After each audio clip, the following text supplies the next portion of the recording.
ዛሬ ዕለተ ረቡዕ አርሰናል በአውሮፓ ቻምፒየንስ ሊግ ወሳኙን ጨዋታ ያደርጋል። በሜትሮፖሊታኖ ስቴዲየም በሚደረገው ጨዋታ ላይ ጉዞን ይጀምራል ወደ ቡዳፔስት። በጣም አስፈላጊ መርሃ ግብር ነው። አሰልጣኝ ሚኬል አርቴታ ማርቲን ኦዴጋርድ ስለ ጨዋታው ያነሷቸው ጉዳዮች አሉ። ከዛ ውጭ ግን ሌሎች የሚነሱ ነጥቦች አሉ። ጨዋታውን በተመለከተ አርሰናልስ ምን እድል አለው ቻምፒየንስ ሊጉን ለማሸነፍ? በተለይ ደግሞ ትላንትና ካሸነፉት በባየር ሙኒክና በፓሪስ ሳን ዠርመን በፒኤስጂ መካከል ከተደረገው ጨዋታ በኋላ ምን አይነት ቡድን አርሰናል ነው፣ ለዋንጫውስ ምን እድል አለው የሚለውን በደንብ ቅልብጭ አድርጎ የሚያሳዩ አስተያየቶች እየሰጡ ባለሙያዎች አሉ። ቪዬራ እንዲሁም ደግሞ ክላረንስ ሲዶርፍ፣ ቲየሪ ዳንኤል ኦንሪ እና ጄሚ ካራገር ያነሷቸው ጉዳዮች አሉ። በርከት ያሉ ጉዳዮች እናነሳለን።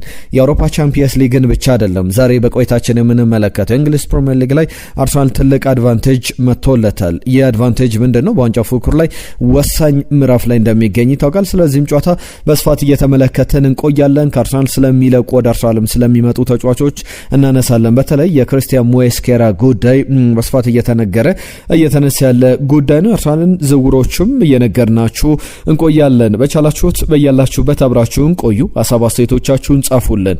አርሰናል ከአትሌቲኮ ማድሪድ ስለ ስንት ይጠናቀቃል? ትናንትና የእናንተ ግምቶች ሀሳቦች መተውልናል። ጀማል አህመድ በተለይ ትናንትና ያነሱ ሀሳብ ነበረና በአሁኑ ሰዓት ሁሉም የሚፈልገው ወቅታዊ ዜና ነው፣ ሊሳኩ የሚችሉ ዝውውሮችን ብታደርሱም ብሎናል ጀማል አህመድ። ከልብ እናመሰግናለን። ሁሌም እንደዚህ አይነት ቪዲዮዎችን ለመስራት እንሞክራለን። አብራችሁን ብቻ እንድትቆዩ ጊዜያችሁ እንድትሰጡን እንጠይቃለን። ቶፊቅ የኬሬሽ አርሰናል 2-1 በሆነ ውጤት አትሌቲኮ ማድሪድን ከሜዳው ውጪ ያሸንፋል የሚል ግምቱን ልኮልናል። ሌሎችንም እንግዲህ ያስቀመጣቸው በአርሰናል በኩል እንግዲህ የኤዜ መግባት አስፈላጊነትን በተመለከተ ያስቀመጣቸው ጉዳዮች አሉ።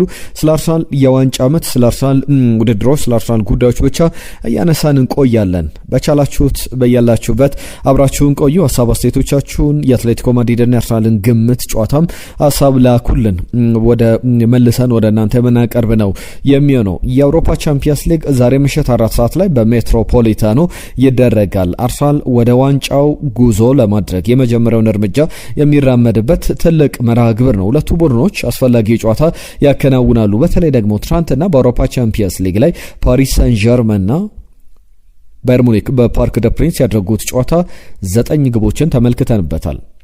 ያ ማለት አርሰናል ደግሞ ምን አይነት ቡድን ነው፣ አርሰናል ምን እድል አለው ለሚለው አንዳንድ ማሳያዎች መቀመጥ ይችላሉ። ቲየሪ ዳንኤል ኦንሪ ትናንትና አንዳንድ ቁጥሮችን አንስቶ አነጋጋሪ አስተያየት ሲሰጥ ነበረ። የኔ ጥሩ ጓደኛዬ ጆዜ ሞሪኒዮ ሁል ጊዜ ዲፌንስ ዋንጫ ያሸንፋል፣ መከላከል ዋንጫ ያሸንፋል ይላል። አርሰናል ስንት ግብ ነው የተቆጠረበት ተመልከቱ ይላል ቲየሪ ዳንኤል ኦንሪ። አርሰናል 5 ግቦችን በአውሮፓ ቻምፒየንስ ሊግ ላይ፣ ባየር ሙኒክ 14፣ ፓሪስ ሳን ዠርመን 17፣ አትሌቲኮ ማድሪድ ደግሞ 24። አትሌቲኮ ማድሪድ በጥሎ ማለፍ ጨዋታዎች ብቻ 11 ግቦችን አስተናግዷል። ስለ አትሌቲኮ ማድሪድም እንመለከታለንና አርሰናል ከነዚህ 4 ቡድኖች መካከል ይህንን ቁጥሮቹን ብቻ ስንመለከት ዲፌንሲቭሊ የተሻለው ቡድን ነውና ብዙ ግቦች የማይቆጠርበት ቡድን ምንጊዜም ግልጽ ነው። በሊግ ውድድሮችም በየትኛውም የፕሌኦፍ ጨዋታዎች የጥሎ ማለፍ ጨዋታዎች ላይ እንደዚህ አይነት ሰፊ ድሎች አሉት። ክላረንስ ሲዶርፍ የቀድሞ የኤሲ ሚላን የሪያል ማድሪድ ሌጀንደሪ ተጫዋች ሆላንዳዊው ያነሳቸው ዝርዝር ጉዳዮች አሉ። እሱም በዚህ ጉዳይ ላይ በተለይ ደግሞ አርሰናል ምን እድል አለው፣ ሌሎች ቡድኖችስ ምን እድል አላቸው የሚለውን አንስቷል። እኔ አንድ ነገር ፖይንት አውት ማድረግ ነጥዬ ማንሳት እፈልጋለሁ። በተለይ ዋንጫውን ኬፓብል ማን ነው፣ ዋንጫውን ለማሸነፍ እድሉ አቅሙ ያለው ማን ነው የሚለው ጉዳይ ላይ ምላሽ ለመስጠትም ለማንሳትም እሞክራለሁ። ምክንያቱም ደግሞ በአርሰናል በኩል እንደ ካፓሲቲ ያለው ካፓሲቲ አክቹአሊ አርሰናል በዚህ ደረጃ ያስመርጧል ይላል ክላረንስ ሲዶርፍን ብዙዎቻችሁ ታስታውሱታላችሁ። በኤሲ ሚላን የነበሩት ድንቅ ዓመታት፣ የቻምፒየንስ ሊግ ዋንጫዎች በተለያዩ ክለቦች፣ ከዛ በተጨማሪም በሆላንድ ብሔራዊ ቡድን በርካታ ዓመታትን ግልጋሎት ሰጥቷልና የራሱን ፖይንት ኦፍ ቪው የራሱን እይታ ያስቀምጣልና ለምሳሌ የሲዶርፍ ብቻ ሀሳብ አይደለም። ባየር ሙኒክና ፓሪስ ሳን ዠርመን ትናንትና ያደረጉት ጨዋታ ብዙ የሚነግረን ነገሮች መካከል ዲፌንሲቭሊ ስትራግል የሚያደርጉ ቡድኖች ናቸው። ግቦች ይቆጠሩባቸዋል። አርሰናል ባየርን ዘንድሮ አንደኛው ያሸነፈበት ምክንያት ባየር ለማጥቃት ነው የሚመጣው። አርሰናል ሲከላከል ጥሩ ነው፣ ክፍተቶችን ካገኘም ደግሞ ግብ አስቆጣሪ ነው። ቡድኖች ከአርሰናል ጋር ሲጫወቱ ወደ ኋላ ተመልሰው በተለይ በሊግ መርሃ ግብሮች ላይ ያሉ ጨዋታዎችን በተደጋጋሚ አንስተናል። የመጨረሻው ባክላይናቸው በሃይ ኢንቴንሲቲ የሚጫወት ወይም ወደፊት ቀረብ ብሎ ዲፌንሲቭ ላይ የሚጫወት ቡድን አይደለም። እንደ ጆዜ ቋንቋ የበለጠ ግብ ክልላቸውን ዲፌንድ ለማድረግ ባሱን ፓርክ ለማድረግ የሚሞክሩ አይነት ቡድኖች የበዙበት የሊግ ጨዋታዎች ነው። ለዛ ነው አርሰናል በሊግ መርሃ ግብሮች ላይ ግቦችን ብዙ የማያስቆጥረው። በእርግጥ አርሰናል ተከላካይ ቡድን ነው ተብሎ ናሬቲቮች ኦልሬዲ በቃ ተሰራይተዋል። ብዙ መረጃዎች እንደዛ ሊያሳዩ ይችላሉ። ነገር ግን አንዳንድ የአርሰናልን የውድድር ዘመን እስካሁን ያስቆጠራቸውን ግቦች ወደ በኋላ ላይ ከፓሪስ ሰን ጀርመን ከባየር ሙኒክ ከሁሉም ጋር አነጻጽርላቸዋለሁ። የክራለን ሲዶርፍን ሀሳብ ግን እንጨርስና አንዳንድ ጊዜ እንግዲህ ዲፌንድ ማድረግ አርት ነው፣ የጨዋታው አካል ነው። ስለዚህ ያንን መጠቀም ያስፈልጋልና በየትኛውም ስፖርት ላይ ፕሮፐርሊ መከላከል ያልቻለ በትክክል መከላከል ያልቻለ ቡድን ያሸንፋል፣ ኤግዚስት ያደርጋል፣ ይቀጥላል ማለት በጣም የማይታሰብ ነውና እስቲ የቡድኖቹን ካራክተሪስቲክ ተመልከቱ፣ ባህሪዎቻቸውን ተመልከቱ። አርሰናል ይህንን ለማድረግ በጣም እድሉ አለው። አትሌቲኮ ማድሪድ ተመሳሳይ ባህሪ ያለው መከላከል ላይ ማጥቃትም ላይ ጥሩ ነው። በተለይ መከላከል ላይ የዲየጎ ሲሞኒ ቡድን የሚታማ አይደለም፣ እንደ ወትሮ ባይሆንም ለምሳሌ አሁን በጥሎ ማለፍ ጨዋታዎች ብቻ የተቆጠሩበትን ግቦች አንስቼላችኋለሁ። በአጠቃላይ በውድድሩ ላይ በአውሮፓ ቻምፒየንስ ሊግ በሊግ ፌዝ አርሰናል ያስቆጠረበትን 4 ግብ ጨምሮ በአጠቃላይ 24 ግቦችን አስተናግዷል። አትሌቲኮ ማድሪድም ኬፓብል ነው። ነገር ግን ቮሊዩሙን ስንመለከት በብዛት ደረጃ አርሰናል በመከላከል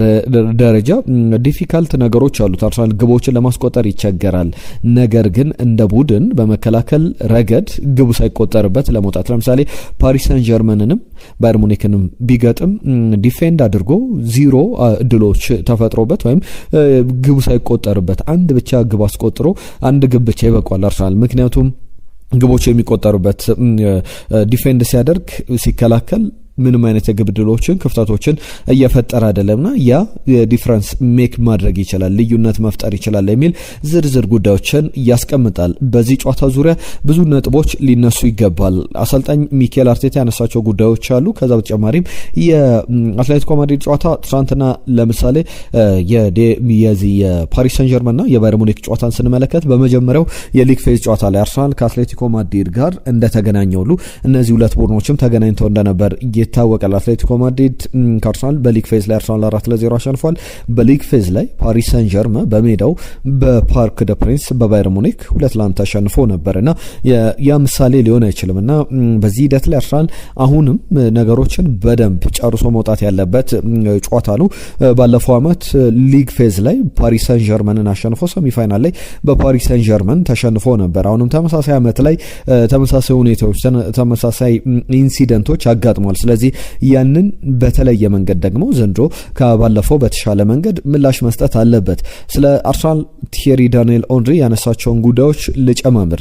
እንዳለመታደል ሆኖ ይላል እንግዲህ አርሰናል ብዙ ነገሮችን ቀይሮ የሚጫወት ቡድን አይደለምና ስፔሲፊካሊ ከጨዋታዎች በኋላ ከኒውካስል ዩናይትድ ጨዋታ በኋላ ነገሮችን መቀየር ያለበት አይመስለኝም። ሶሊድ ነበር። ከኒውካስል ዩናይትድ ጋር መከላከሉ ጥሩ ነበረ። ሴት ፒስ ላይ የተሻለ ቡድን ነበረ።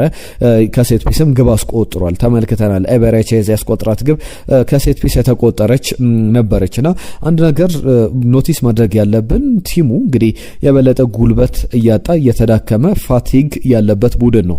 ነገር ግን ይላል ቲየሪ ዳንኤል ኦንሪ እዛ ነበርኩኝ፣ ፊዚካሊ ሜንታሊ እንዴት ለዋንጫ መፎካከር እንዳለብን በተለያየ ጊዜ ተመልክቻለሁና አርሰናል ማድረግ ያለበት በአውሮፓ ላይ ነገሮችን እያጠናቀቀ ድሬን እንዳያደርግ ወይም ደግሞ ይሄ አሁን ተክሎች ውሃ ጨርሰው ድርቅ እንዳይሉ አርሰናልም ጉልበቱን ጨርሶ ድርቅ እንዳይል በዛ ደረጃ ጥንቃቄ መውሰድ ይኖርበታል። የክሬቲቪቲ ችግር አለ፣ ትልቅ ኢሹ ሊሆን ይችላል የግብ ዕድሎችን በመፍጠር ረገድ። ነገር ግን ሌሎች አቅሞቹ ላይ መከላከል ላይ ያለውን ነገር ማስቀጠል ይኖርበታል። ስፔሲፊክ ሜተድ አለው አርሰናል የማጥቃት ጨዋታዎችን የማሸነፍ በተለየ መንገድ ይጫወታልና ለምን ፕራግማቲክ አልሆነም? ለምን እንደ ባየር ሙኒክ እንደ ፓሪስ ሰን ጀርመን አልተጫወተም ማለት አይቻልም። እኛ የምንጫወተው በተለየ መንገድ ነው። ስለዚህ ያንን ሰዎች አክሰፕት ማድረግ አለባቸው። ያንን እንደ ፋክት እንደ እውነታ መቁጠር መመልከት አለባቸውና ሚኬል አርቴታ ጌሞችን የሚያሸንፍበት መንገድ እንደ ሌሎቹ ቡድኖች እንዳልሆነ ሊረዱ ይገባል። የሚኬል አርቴታ የቡድን ቅርጽ የተገነባው የአርሰናል የቡድን ቅርጽ እንደ ባየር ሙኒክ እንደ ቪንሶን ኮምፓኒ ቡድን አይደለም፣ እንደ ፓሪስ ሰን ጀርመን እንደ ሉዊስ ኤንሪኬ ቡድን እንዳልሆነ መገንዘብ ይኖርባቸዋል ሰዎች ብሎ ያነሳል። በዛሬው ጨዋታ ላይ በአርሰናል በኩል ክሬት እንዲያደርግ ሰዎች ሊፈልጉ ይችላሉ። ነገር ግን ያንን ያንን አመቱ ሙሉ ሲጠብቁት ነበረ። ነገር ግን በአርሰናል ቤት አሁን ለምንድን ነው ማጥቃት መጀመር ያለበት? እየተጫወተ ያለበት መንገድ እስካዋጣው ድረስ አርሰናል የተሻለ የነበረው በሴት ፒስ ነው፣ በመከላከል ነው፣ ክሬት በማድረግ አይደለምና ብዙ ግብ ድሎችን በመፍጠር አይደለም የተሻለ የነበረውና ያንን ከግምት ማስገባት አለበት የሚል ዝርዝር ጉዳዮችን ያነሳል። በአትሌቲኮ ማድሪድ በኩል ዩሊያን አልቫሬዝ፣ አዶሜላ ሉክማን እንዲሁም ደግሞ ዳቪድ አንኮ ከጉዳታቸው አገግመው ልምምድ ሰርቷል። በትናንትናው ዕለት ለጨዋታውም ዝግጁ ናቸው። ጥሩ ሂደት ላይ ያለ ቡድን ነው። አትሌቲኮ ማድሪድም እንደሚታወቀው የመጀመሪያ ዙር ግንኙነታቸው ላይ አርሰናል 4-0 ካሸነፈ በኋላ የዲየጎ ሲሞኔን አስተያየት ተመልክተን ነበረ። በአመቱ ከገጠምናቸው ቡድኖች መካከል ጠንካራ አርሰናል ነው ብሎ ነበረ። በብዙ ነገር በጣም ይሮጣሉ። ኳሊቲያቸው በሁሉም የሜዳ ክፍል ላይ የሚገርም ነው። ማሸነፍ ይገባቸው ነበረ። እንኳን ደስ አላችሁ ማለት እፈልጋለሁ ብሎ ነገሩን ቀለል ለማድረግ ሞክሮ ነበረ። አሁን ጨዋታው እንደዛ ላይሆን ይችላልና አርሰናል ዲፌንሲቭሊ ያለውን ቁጥር እስካሁን 5 ግቦች ነው በአውሮፓ ቻምፒየንስ ሊግ ላይ የተቆጠረበት። ከዚህ በፊት በነበረው ስፖርቲንግ ሊዝበን ጨዋታ ላይ 1-0 ነው በደርሶ መልስ ያሸነፈው። መከላከሉ ወደ ግማሽ ፍጻሜ አድርሶታል። ከዛ በፊት ከሌቨርኩሰን ጋር 1-1 እና የሁለተኛውን ጨዋታ ደግሞ 2-0 ያሸነፈበት ጨዋታ ነበረ። ስለዚህ መከላከል አሁንም በጣም ዋጋ ያለው አስፈላጊ ነው። ከባየር ሙኒክ ጋር 1 ግብ ተቆጥሮበት እንደነበር ጥቂት ጨዋታዎች ላይ ነው የአርሰናል ግቦችን ያስተናገደውና የበለጠ ብዙ ማጥቃት ብዙ መጫወት ያለበት ጊዜ ላይ ሳይሆን የበለጠ ጥሩ መከላከል የበለጠ የተጫዋቾቹን ጉልበት መጠበቅ ያለበት ሰዓት ላይ እንገኛለን። ስለዚህ እነዚህ ጉዳዮች ትኩረት መሰጠት አለባቸው። አርሰናልን በተመለከተ ብዙ ይተቻል። ናሬቲቭ በብዙሃን መገናኛዎች የአርሰናል ዲፌንሲቭ ቡድን እንደሆነ ይታሰባል። ነገር ግን በአውሮፓ ብዙ ግቦችን የሚያስቆጥሩ ቡድኖችን እንመልከት። ባየርን 167 ግቦችን አስቆጥሯል። ሃሪ ኬን እንዲሁም ደግሞ ነጀማል ሙሲያላ ሉዊዝን የያዘው ቡድን ማይክል ኦሊሴም ጭምር የሚገርም ጊዜ ላይ ይገኛሉ። 167 የውድድር ዓመቱ 2025/26 የባየርን ግብ ነው በአጠቃላይ ማለት ነው። የትናንትናውን ግቦች ስንጨምር ደግሞ ከዛ ቁጥሩ ከፍ ይላል። ባርሰሎና 136፣ የፓሪስ ሰን ጀርመን ግቦች 125 ናቸው። አርሰናል ደግሞ አራተኛ ደረጃ ላይ ይቀመጣል። ከባየር ሙኒክ፣ ከባርሰሎና፣ ከፓሪስ ሰን ጀርመን በመቀጠል 119 ከማንቸስተር ሲቲም የበለጠ ግቦችን ያስቆጠረበት የውድድር ዓመት ነው። ቪክቶር ዮኬሬሽ 18፣ ጋብሪኤል ማርቲኔሊ 11፣ ኤቤሬቺ 10 ግቦች ላይ ደርሷል። አይዜ ማለት ነው። ሳካ 9፣ ትሮሳርድ 7፣ ማዱዌኬ 7፣ ሚኬል ሜሬኖ እንደ ዙቢሜንዲ አይነት ተጫዋቾች ያስቆጠሯቸው ግቦች ሲደመመር በጥሩ መንገድ ዴክላን ራይስ፣ ካቨርስ እንዲሁ ነማርሰኖ ጋር በዚህ ሁሉ ስም ዝርዝር ውስጥ ያሉበት ናቸው። ዊሊያም ሳሊባ፣ ዡሪን ቲምበር፣ ጋብሪኤል ማጋሌሽ ግቦችን አስቆጥሯል። ለሁሉም የአርሰናል ጉዞ በጥሩ መንገድ የሚቀጥልበት ጥሩ የውድድር ዘመን ላይ አለና አሁንም ፊዚካሊቲው በደንብ ማስጠበቅ አለበት። እንደ ኦፕታ ሱፐር ኮምፒውተሮች ግምት አርሰናል ወደ ሜትሮፖሊታኖ ወደ ስፔን ዋና ከተማ ወደ ማድሪድ አቅንቶ 37 በመቶ የማሸነፍ ቅድሚያ ግምት አግኝቷል። አትሌቲኮ ማድሪድ ደግሞ 35 በመቶ የማሸነፍ ቅድሚያ ግምት ተሰጥቶታል። በአውሮፓ ቻምፒየንስ ሊግ ታሪክ ሁለቱ ብዙ ጨዋታዎችን አድርገው በዩኤፋ ቻምፒየንስ ሊግ ላይ እንዲሁም ደግሞ በኢሮፒያን ካፕ በቀድሞ ስሙ ላይ ብዙ ጨዋታዎችን አድርገው ዋንጫውን ያላሸነፉ ሁለት ቡድኖች ናቸው። አርሰናል 223 ጨዋታዎችን አድርገው ዛሬ 224ኛ ጨዋታውን ያከናውናል። ዋንጫ አላመጣም። አትሌቲኮ ማድሪድን በተመሳሳይ በተለይ አትሌቲኮ ማድሪድ በማድሪድ 2 ጊዜ በተከታታይ ዓመታት በቻምፒየንስ ሊግ ፍጻሜ ላይ ደርሶ የተሸነፈበት አጋጣሚ ይታወሳል። በእርግጥ ከ9 ዓመት በኋላ ነው ግማሽ ፍጻሜው ላይ የተገኘው። ባለፉት ዓመታት ላይ አትሌቲኮ ማድሪድ ወደ ግማሽ ፍጻሜው እያለፈ አልነበረም። በ14 ዓመታት ውስጥ ግን 4 ጊዜ ቻምፒየንስ ሊግ ግማሽ ፍጻሜና ፋይናል ላይ መድረስ መገኘት የቻለበት አጋጣሚ ያለና ለአትሌቲኮ ማድሪድ ወሳኝ ነው። 190 ጨዋታዎችን አድርጓል። ከአርሰናል አንጻር 223 ጨዋታዎችን ያደረገው የ33 ጨዋታዎች ልዩነት አለ በማዕከላቸውና ቪንሴንቴ ካልዴሮን በቀድሞ ስቴዲየማቸው ወይም ደግሞ በስታዲዮ ሜትሮፖሊታኖም ጭምር አትሌቲኮ ማድሪድን ስንመለከት በጥሎ ማለፍ ጨዋታዎች በእንግሊዝ ክለቦች ተሸንፎ አያውቅም። 6 ጨዋታዎችን አድርጓል። 6ቱም ከተለያዩ ቡድኖች ጋር ነው። እነዚህ 3ቱን አሸንፏል፣ 3ቱም ባቻ ውጤት አጠናቋል። ከአርሰናል ጋር ለመጀመሪያ ጊዜ በጥሎ ማለፍ ጨዋታ በሜትሮፖሊታኖ ስቴዲየም የሚያከናውነው መርሃ ግብር አለ ወደ ፍጻሜ ለማለፍ። አርሰናል በቻምፒየንስ ሊጉ ላይ 12 ጨዋታዎችን አሸንፏል። 2005-2006 ላይ 13 ጨዋታዎችን ሳይሸነፍ ተጉዞ ነበረ። ዘንድሮ 10ሩን አሸንፏል። በሁለቱ አቻ ውጤት ነበር ያስመዘገበው። በዚህ ሂደት ላይ ሊነሱ የሚችሉ ነጥቦች አሉና በቻምፒየንስ ሊግ ጥሩ ግብ አስቆጣሪ ከሚባሉ ቡድኖች ግቦችም ከሚቆጠርባቸው ቡድኖች መካከል አንዱ ነው። ለምሳሌ በጥሎ ማለፍ ጨዋታዎች ላይ የ28 ግቦች ተሳትፏል። አትሌቲኮ ማድሪድ 11 ተቆጥሮበታል። 17 ግቦችን አስቆጥሯል። ባርሰሎናን፣ ክለብ ብሩግን እንዲሁም ደግሞ ቶትናምን አሸንፎ ነው ወደዚህ ወደ ግማሽ ፍጻሜ የደረሰው። ዩሊያን አልቫሬዝ ደግሞ 9 ግቦችን በማስቆጠር ጥሩ ጉዞ ላይ ይገኛል። እንደ ዲየጎ ሲሞኔ አይነት እንደ ሚኬል አርቴታ አይነት የዓለማችን ውድ ተከፋይ አሰልጣኞች እርስ በርስ የሚያደርጉት ጨዋታ ነው። ዲየጎ ሲሞኔ 30 ሚሊዮን ዩሮ ዓመታዊ ደሞዙ ነው። ሚኬል አርቴታ ከዓለማችን አራተኛ ውዱ ተከፋዮች መካከል አንዱ ነው። 18 ሚሊዮን ዩሮ። በመሃል ፔፕ ጋርዲዮላና ሲሞኔ ኢንዛጊ የሁለቱ አሰልጣኞች መካከል የሚቀመጡ የሚጠሩ ስሞች ናቸው። የተዘጋጀነው ጨዋታውን ለማሸነፍ ነው። ኮንስታንትሊ ዓመቱ ሙሉ ያደረግነው ነገር ነውና አሁንም ለማሸነፍ ወደ ሜዳ እንገባለን ብሏል። ከቨርስ ከጨዋታው ውጪ ነው። ኤበሬቼዜ ለጨዋታው ዝግጁ ነው። ጁሪን ቲምበር ለጨዋታው አይደርስም። ሪካርዶ ካላፊዮሪ ደግሞ ትናንትና ልምድ ሰርቷል፣ ለጨዋታው ዝግጁ ነው። ጥሩ ዜናዎችም አሉ በአርሰናል በኩል በተለይ ኤበሬቼዜ በጥሩ ብቃት ላይ መገኘቱ የማች ፊትነሱን መጠበቁ በቀጣይ ጨዋታዎች ላይ የሱን አስፈላጊነት እንመለከታለን። አርሰናል 21 ጨዋታዎች 21 ጥምረቶችን በተለያዩ ጨዋታዎች ላይ ተጠቅሟል። ዘንድሮ በፕሪሚየር ሊግ ቶፕ በሚባሉ ውጤቶች ላይ በቻምፒየንስ ሊግም ላይ አጠቃላይ 21 የተለያዩ አጥቂ ጥምረቶችን ወይም የፊት ፎርዋርድ ፎሮቹን ከፊት ያሉ አራት አጥቂዎችን የ10 ቁጥር ቦታ ላይ ከሚሰለፈው ተጫዋች ጨምሮ የተለያየ 21 ጥምረቶችን ተጠቅሟል። ዛሬስ ቪክተር ዮኬሬሽ 9 ቁጥር ቦታን ይዞ ይጀምራል ተብሎ ይጠበቃል። ቡካዮ ሳካ ወይስ ኖኒ ማዱኬ፣ ሊያንድሮ ትሮሳርድ ወይስ ደግሞ ጋብሪኤል ማርቲኔሊ፣ ኤበሬቼዜ ወይስ ደግሞ ማርቲን ኦዴጋርድ የሚለው የሚጠበቅ ነው። ወይስ ደግሞ ሁለቱንም በጋራ እንደባለፉ ጨዋታዎች ላይ ይጠቀማል። ብዙ ሊባልበት የሚችል አስፈላጊ መርሃ ግብር ይደረጋል። ዩሊያን አልቫሬዝ ወይስ ደግሞ ቪክተር ዮኬሬሽ ወይስ ጋብሪኤል ማርቲኔሊ፣ ሊያንድሮ ትሮሳርድ ወይም ደግሞ አዶሜላ ሉክማን የጨዋታው ልዩነት ፈጣሪ ሆነው ልንመለከታቸው እንችላለን የሚለው ትልቁ ጥያቄ ነው።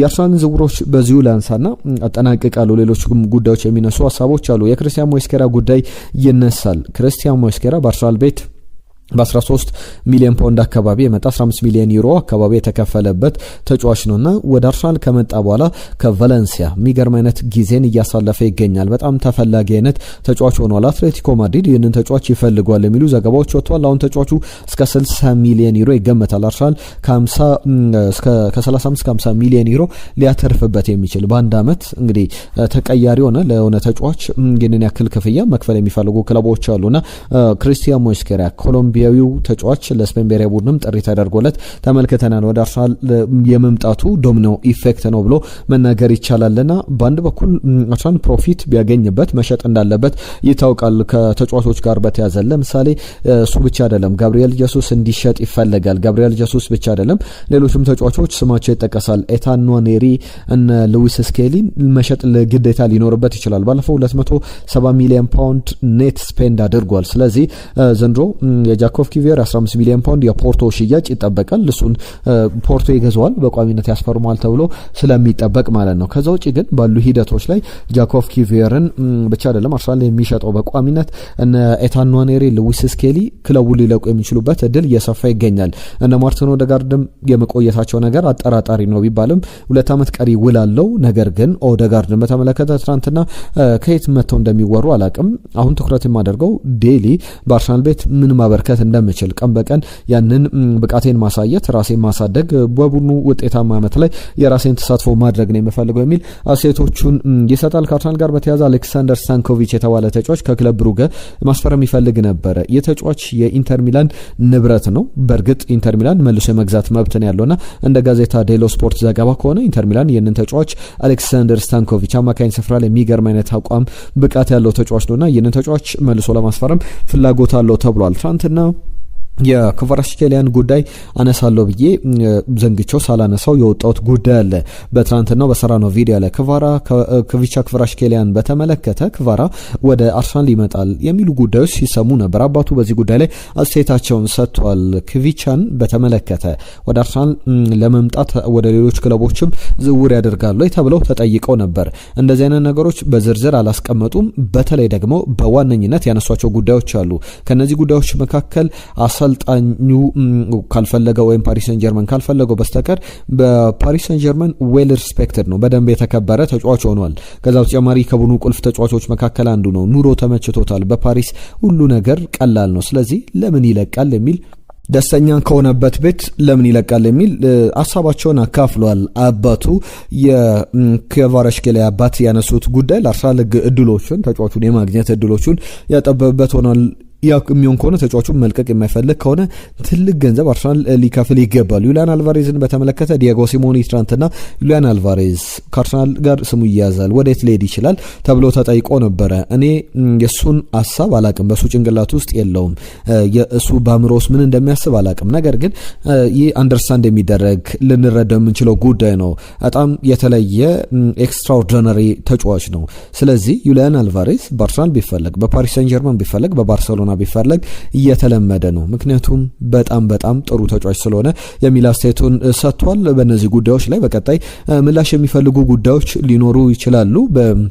አርሰናል ቤት የመጨረሻ ጉዳይ ላድርጎና ቅድም መግቢያ ላይ ካነሷቸው ጉዳዮች መካከል አርሰናል ትልቅ እድል መጥቶለታል። እሱም በፕሪሚየር ሊግ ላይ የማንቸስተር ሲቲ መርሃ ግብሮች ሪስኬጁል ተደርጓል። የአርሰናል መርሃ ግብር አንድ የበርንሌይ ጨዋታ ወደ ሰኞ ቀን እንዲደረግ የአርሰናል የመጨረሻ የሜዳ ላይ መርሃ ግብሩ ነውና ያንን ሰኞ ምሽት እንዲያደርግ በአወዳዳሪው አካል ውሳኔ ተወስኗል።